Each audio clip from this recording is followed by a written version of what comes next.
It's 2025, and guess what? The Porsche craze is still not over. And if you still want one and you're looking for a cheap way in, I'm gonna show you the way. So today we're gonna jump into it. I'm gonna show you not just one, but two examples of the cheapest way into the coolest cars in the world, the Porsche 911.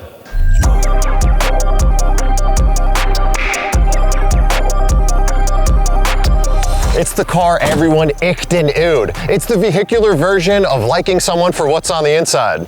It's the 996. Before the feathers were even ruffled about the looks, the thing everyone was upset about was back here. It was the debut of water cooling, which is pretty crazy considering pretty much every other car uses this technology. Glory! But not the 911. Up until 1996, the Porsche 911 was an air-cooled engine. And if you don't know what that means, you can't really ask anyone publicly anymore, so let me just help you out here. Like Harley Davidsons or old lawnmowers, they use large quantities of oil and heat extractors on the cylinders to help cool them down. It works, it's loved, and it makes for some really complicated engines that it cost a ton to rebuild. And number two, it was a styling outrage. The Porsche 911 was always two round headlights with an air-cooled engine. But when the 996 came out, all hell broke loose. As you can hear, even dogs don't like it. So now we're gonna have to skip this whole segment and go inside.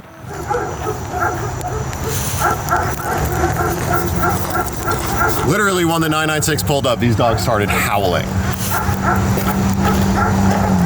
And those are really the two main reasons, but since I said it was a trifecta, I think I have to add a third. And I would say it's that the M96 had another problem that caused catastrophic engine failure, which was the IMS bearing. And I don't know if that was a thing that they known when it came out, but it later plagued the 996 and helped kind of decrease its value for a really long time.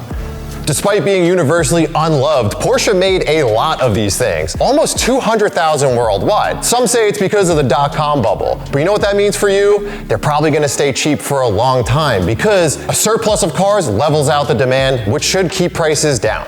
And over the next decade, the 996 became the odd man out of the Porsche fandemonium. But then the Porsche craze really took off, and Luft changed $10,000 cars into $100,000 status symbols. Remember that 87 Carrera 3.2 you passed up on for $12,000? Me too.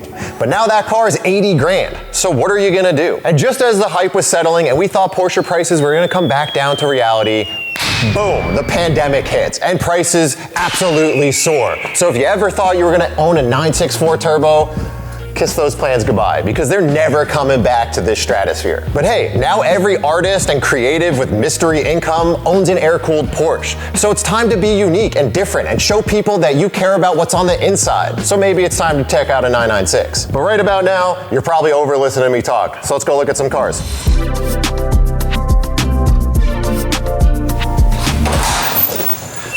And for our first car, we're actually out here on the East Coast, so we had to come by and see our friends at FCP Euro. And I'm picking up some service parts and doing a run for them too. FCP Euro is my one-stop shop for all things European cars. With their endless supply of in-stock parts, both OEM and aftermarket, it's never been easier. Plus, their newest initiative is more parts, more support, which means not only do they have everything you need, but if you don't know what you need, you could call them and their experts will help you out. Speaking of which, they hired my friend Dave, who helped me build the Mark II GTI. He's the biggest Volkswagen nerd that I know. He could help you out. Seriously? This is how we're doing this? If you happen to call and need help with Volkswagens, you may just end up talking to him. And tell him I sent you because it'll piss him off and it'll be really funny. But anyways, thanks to FCP Euro. Now let's go check out this next car.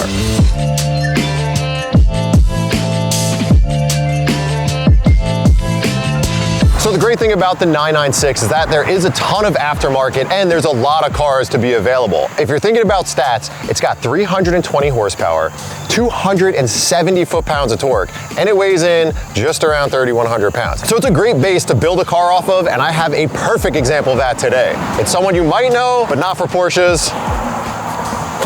Mr. Tommy, the guy that you all love to hate. And I love when you hate. If you guys don't know him, he builds some of the nicest, cleanest, most period-correct Skylines. We're here looking at his Porsche today. I dabble with these. The reason why we came here is because Tommy has a 2004 Say it right, 2003. We're making videos here and you're on your It's a phone? 2003. Well, if you're gonna say wrong things, you have to recut anyway. Someone's gonna be like, that headlight corners, 2003. So it's a 2003 Carrera 4S, and I think this might be one of the coolest 4S's in the world. In the world. So why did you start a 4S? Because we all could tell you're endlessly wealthy. You could have any of the coolest cars possible, so why did you get one of the lowest models of the 911? I've owned well over 1,000 cars. This is in the top 5.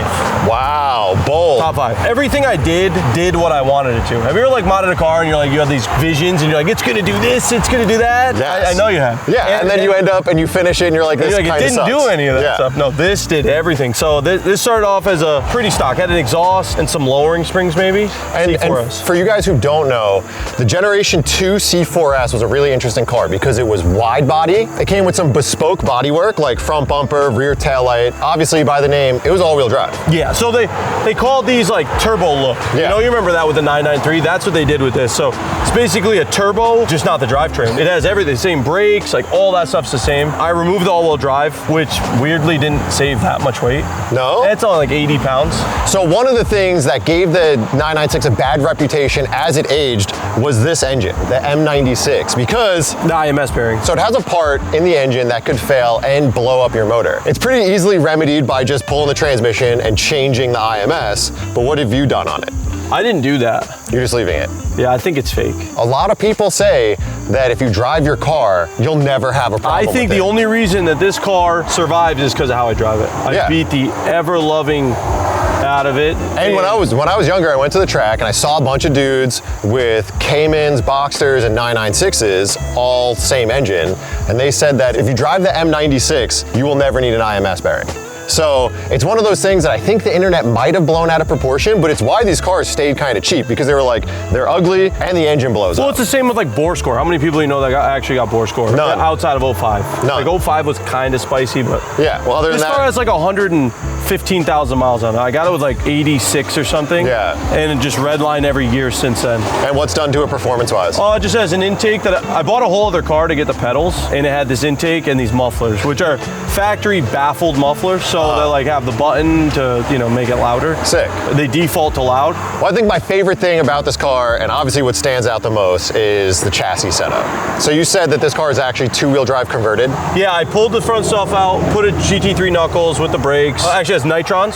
Oh, nice. Now, it had Olin's, has nitrons, I upgraded. And the wheels, center lock wheels. Yeah, what are these? Those are Advan GTs. 18, 9, 50, 18, 12, 46. Damn. Three And 15s and two 45. it's funny because in the 997 world, people like want to switch out from center locks, but you put center locks on. Those are this an car. accident. So I used to have E88s on it. I bought these for like a track wheel and I didn't look at the part number. It ended in CL. So I was like, well, I'll sell the E88s and just buy the 997.2 hubs to make it center lock. Nice. It looks pretty sick. And inside, obviously, you went with the typical dirty, dusty club sport look. Yeah. What do you got going on here? Because I know you are a stickler for OEM and rare parts. 996 GT3 Euro buckets in the Perlon. I was going to say Perlon fabric, which for all you non-Porsche losers out there, This is it. people pay so much more to have cloth. Perlon, lightweight cloth. What are they, Nomex? Yeah. Nomex. I got these in Cali, actually, in like Long Beach. Euro GT3 seats. I got the GT3 cluster from the crash car. Cup wheel. Right. I've got a GT3 shifter. What about this roll bar? This is OE. OE Tech equipment. Nice. Yeah, that's the sickest. So this is factory equipment roll bar from Germany. It's stainless. It's super light. I think it weighs 26 pounds. Nice. Yeah, so the whole point of this car was to make it light, like GT3 weight. And, What does this weigh? This weighs 3098 right now. I'm trying to get it below 3,000. I've got a carbon roof, Manti carbon doors, carbon hood, carbon ceramic brakes. Oh, wow. That'll definitely get I think it'll be full. like 28 and change, like Yeah. high 28s. That'll be spicy. Yeah. Well, I'm excited to take this thing out on the road because I don't think I've ever driven a well set up 996 before.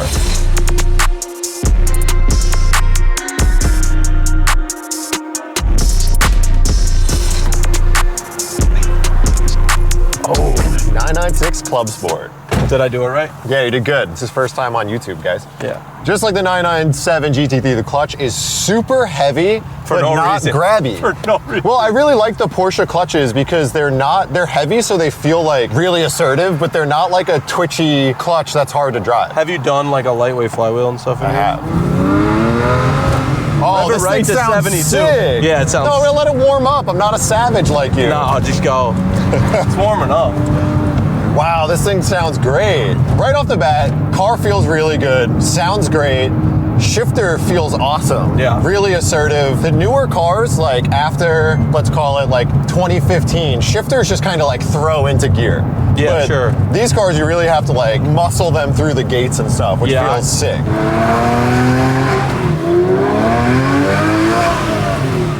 Yeah, this thing sounds great. And it's like the power is good. It's not like overwhelming. No, it's like chill. The gearing's a bit long. Yep, like you can drive around in second a lot more Yeah. than you should be able to. But I think this is like a really fun amount of power because I think we've all went through our phase, and obviously with the Skylines, you feel it a lot with like building big power cars. And those are fun for something, but like, It like kind of ruins them. yeah, but in a way it's like 300 horsepower, 3,000 pounds. Yeah, you could just have like a nice, good driving car. I always like compare stuff to like Evos, right? Like Yeah. an Evo is like the baseline fun car for me. 300 wheel in an Evo that you can get to 3,000, like if you have an RS or something, is a fun Evo. With this amount of power, like, you floor it, it's Yeah. not impressing anyone. No. You're not winning any races. If you drive it pretty hard, it's super fun and it's Yeah. like rewarding. And it's not like scary because you can just like hammer it around the roads and not really get in trouble. Yeah, it's not gonna come around on you or anything either. But this thing, the chassis feels dialed. This thing, I've been dialing this for like a year, and the Nitrons did a lot. They're a little stiffer. Like I said, I need to tweak them. I haven't like touched the knobs yet. I've just been aligning it. It used to rub real bad, but now so good. Yeah, and this is dope because honestly, I think environment-wise, this car is like perfect because if you had a GT3 or a turbo here, I think it'd be too fast. I'd keep up with you. I'd keep Yeah. up with you. If you were in your GT3 on this road, you couldn't lose. Right, because this road is like, Stop sign. it's pretty tight, it's narrow, you're Yep. not really gonna be driving flat out.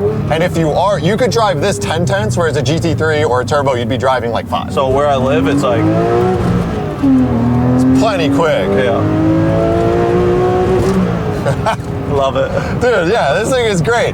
That's where the 996 non-GT car kind of falls short, is without the Metzger engine, you don't get that 8,400 Yeah. RPM, you know, it revs to what, 72. 72. So it's, you know, you lose a little bit of that excitement of the high RPM. But I will say, because I've driven both, this has a little more like low end grunt.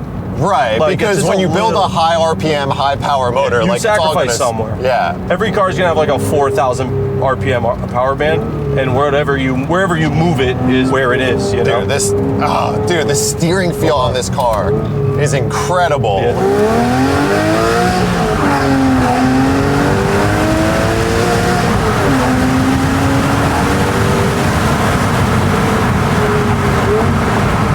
You don't need to know the car to be quick in it. You know what I mean? Like this thing just Right, it just does its thing. Well, Tommy, this was super sick. Thank you for letting us drive your car. Yeah. Coming up next, we have a 996 Turbo that has been perfectly modified and makes a lot more power than this. So let's go check it out.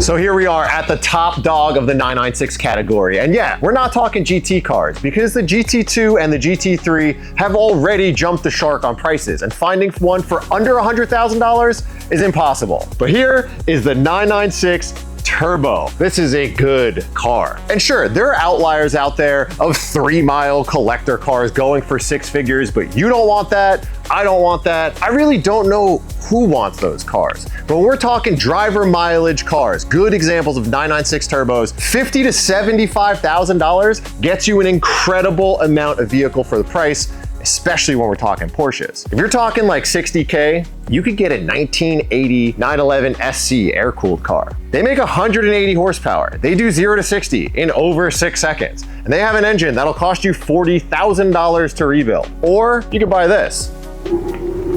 And once you get over the ugly headlights, the business end has an incredible amount of value for the money. Underneath the hood, it's got the legendary Metzger engine, the same one that's in the 997 GT2 and GT3 and the RS variants. It's the one Hans Metzger developed for Le Mans. It's an incredible engine, 3.6 liter flat six with 2 turbos strapped to it, and it's making 450 horsepower stock in 2004. So let's get into this one.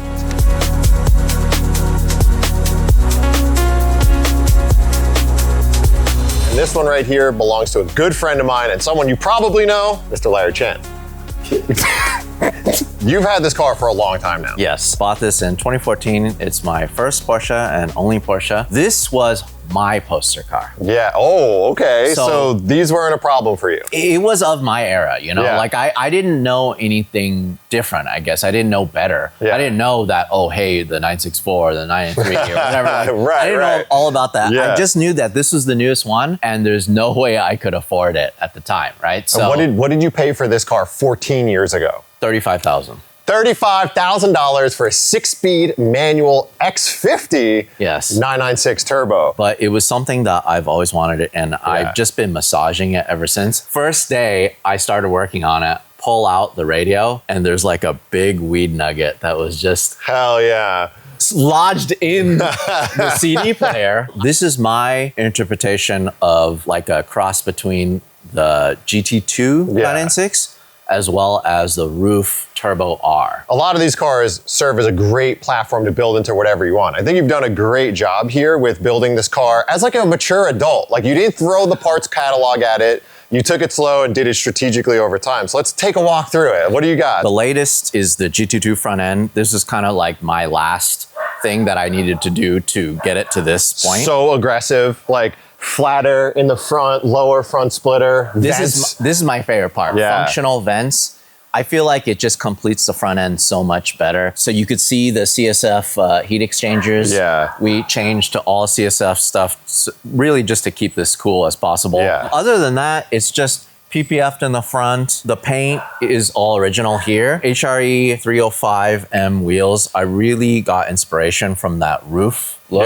Yeah, right? they look just like the roof wheels that you find on some of the iconic cars. Love that so much. And then we go to the back, just have a custom BBI exhaust. Hell yeah. We did have to upgrade hydraulic wing lift to just electronic ones. They do lift higher than the stock, which is cool because that's pretty sick. you Hell can yeah. actually see it from inside. And then of course, my favorite is my plate. I tried to get runny egg. I tried, and it was available. I got denied because their response was it's some kind of Urban Dictionary weird thing going on. that's a stretch. You're trying at that point. So then Crazy. I just flipped it, and now I have egg runny. Just And then- to embrace this. Stance on the car looks great. I mean, proper ride height. This is still all-wheel drive, correct? Still all-wheel drive. That's kind of the only thing that makes it not really a GT2 inspiration build. Yeah. Because the GT2 is just rear-wheel drive. This is still all-wheel drive. I really like that it's still all-wheel drive. In terms of traction, it's still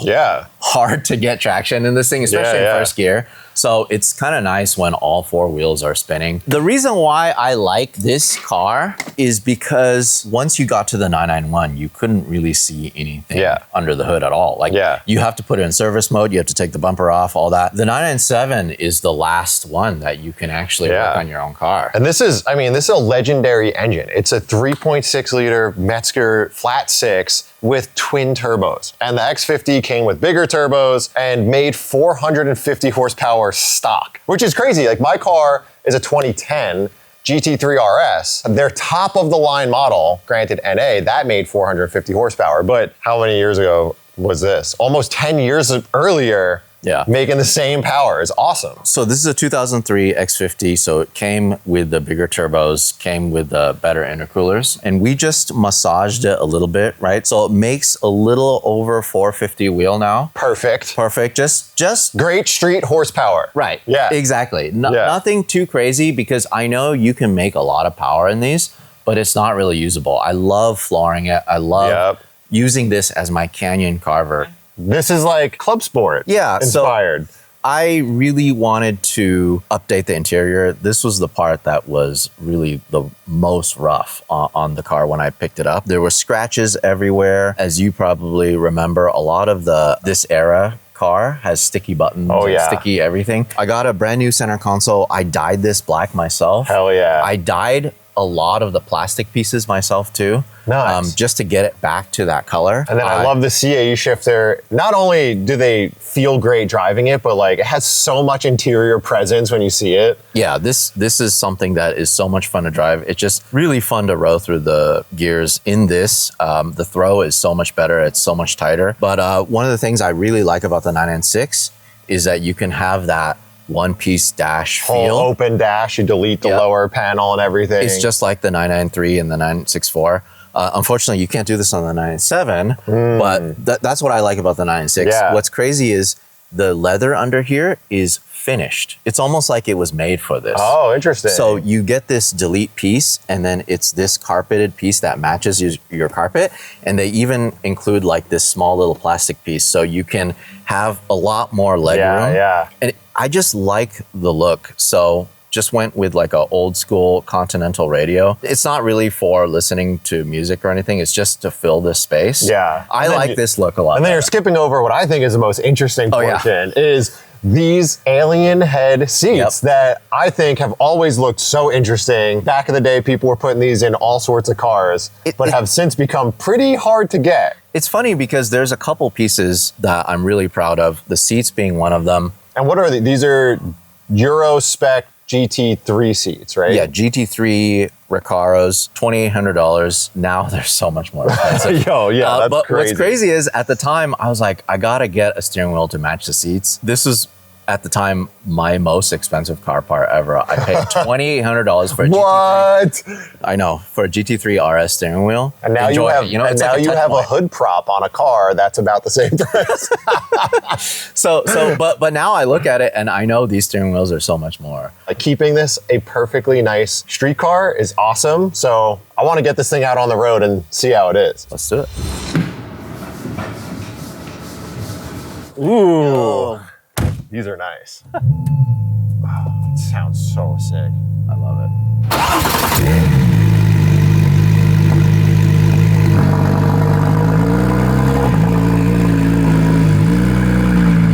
I like the clutch in this car. I think it is a little heavy. You get a little workout. It's heavy. The CAE shifter feels great. CAE is so much better even than the GT3 RS shifter. And I know the transmissions in these cars take a little bit of time to warm up. So like your initial driving around town, it feels a little rough, but I bet it starts to feel better as it gets some heat in it, right? You know, this car just makes me feel special. I really do enjoy driving this around. And the crazy thing is, if you have a car like this, you just blend in LA. Totally. You know what? A 911, especially a pretty subtle color one, is traffic in LA because it's so crazy here. But what I like about the turbo over the GT cars that we all love and admire is the turbos are way more street oriented.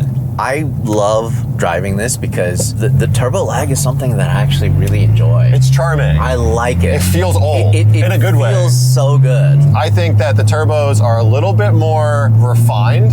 They're a little softened up, which you changed and made a bit stiffer, but they make for better road cars than the GT cars that like really were trying to be race cars for the street. And the exhaust is nice because it's loud, you hear it, but it's like we're having a normal conversation in the car, whereas like my GT3 RS, you're speaking loud to even talk to your passenger, even when you're not on throttle. I like how practical this car feels. Like the buckets are cool, they're not too intrusive. And then it has great throttle response for match revs and stuff. So what do you have done power-wise? BBI tuned it. They just put a Cobb access port on it. IPD intake. They pinned all of the water. The standard maintenance jackets, stuff, right? yeah. It just makes a little more power than stock, you know? Oh, it sounds so good. And I can't get over thinking of like how practical this car feels to drive, even with like a race shifter and bucket seat. It's easy to be in. You know, it sounds really bad, but for the longest time, this was my most fuel efficient car. It's okay, because like I said that about my 360 all last year, and I drove it more than my Raptor because I was like, this thing gets like 23 miles per gallon. It's so cool that like under 4,000 RPM, it does have a bit of lag. So like you wait for it and it sort of like ramps in and gives you that like kick in the pants feel that you miss from modern cars. Modern cars with modern turbos are great. And totally. They have very little lag, but this is the fun part of driving. You don't need to be going 10 tenths all the time. This is the era of car that is fun to drive at 7 tenths. Yeah. And like, yeah, the fact that they left the turbo lag in there is so cool because it really adds to the drama of the car rather than just trying to make every turbo car feel like an NA car. Like, let's do a little right there. Dude, this thing rips. This thing rips. It's fun. As Hurt puts it, it's Porsche horsepower. Porsche horsepower is like a little different. It's different. It's because it's sophisticated horsepower. It doesn't like have the pops and bangs and rev limiter. Like it's just all very smooth, very casual. But like you look down at the speedo and you're like, oh shit, we're going way too fast for like a small road. And what I like about it is it has the sensation of speed. Like we were going fast and it felt fast. And the sound and everything. Yeah. It's a very like good connection with the car. Dude, it's a rocket ship. This thing is so fast. I just think that these cars are so much value for the money. And granted, everything Larry's done to this car would certainly inch the price tag over the 6-figure mark. But starting with a base that you can slowly build up over time and make a car that drives this good and gives you this much sensation makes the 996 an amazing platform to get started with if you want to get into the Porsche world on like a reasonable budget. Yeah, well, this is something that I've said time and time again. I only buy cars that I want to keep. I know not everybody's the same. You've bought cars at the perfect time. Like you're the guy that we all look at and we're like, I hate that guy because he bought his 996 turbo for 35 grand. He bought his R32 for whatever, you know, you got everything at the right time. The R32, wait till I tell you how much I got that for. Well, dude, thank you for taking the time. Larry, as always, is off on another trip, literally heading to Poland in a couple hours. So yeah, thank you for your time. Thank you. Thank you for letting me drive your car.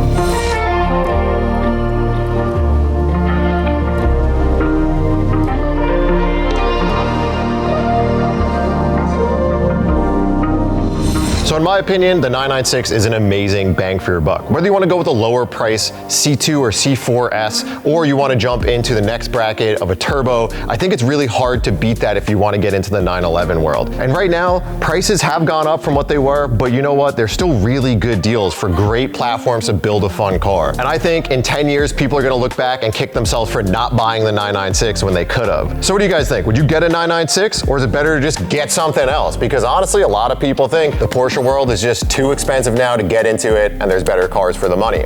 Me personally, I still kind of daydream about 996 turbos. I think that's what I'd go with. But thanks to everyone for watching. If you're not already, hit that subscribe button. We make videos every Thursday. I appreciate you guys, but for now, Facebook Marketplace 996 turbos.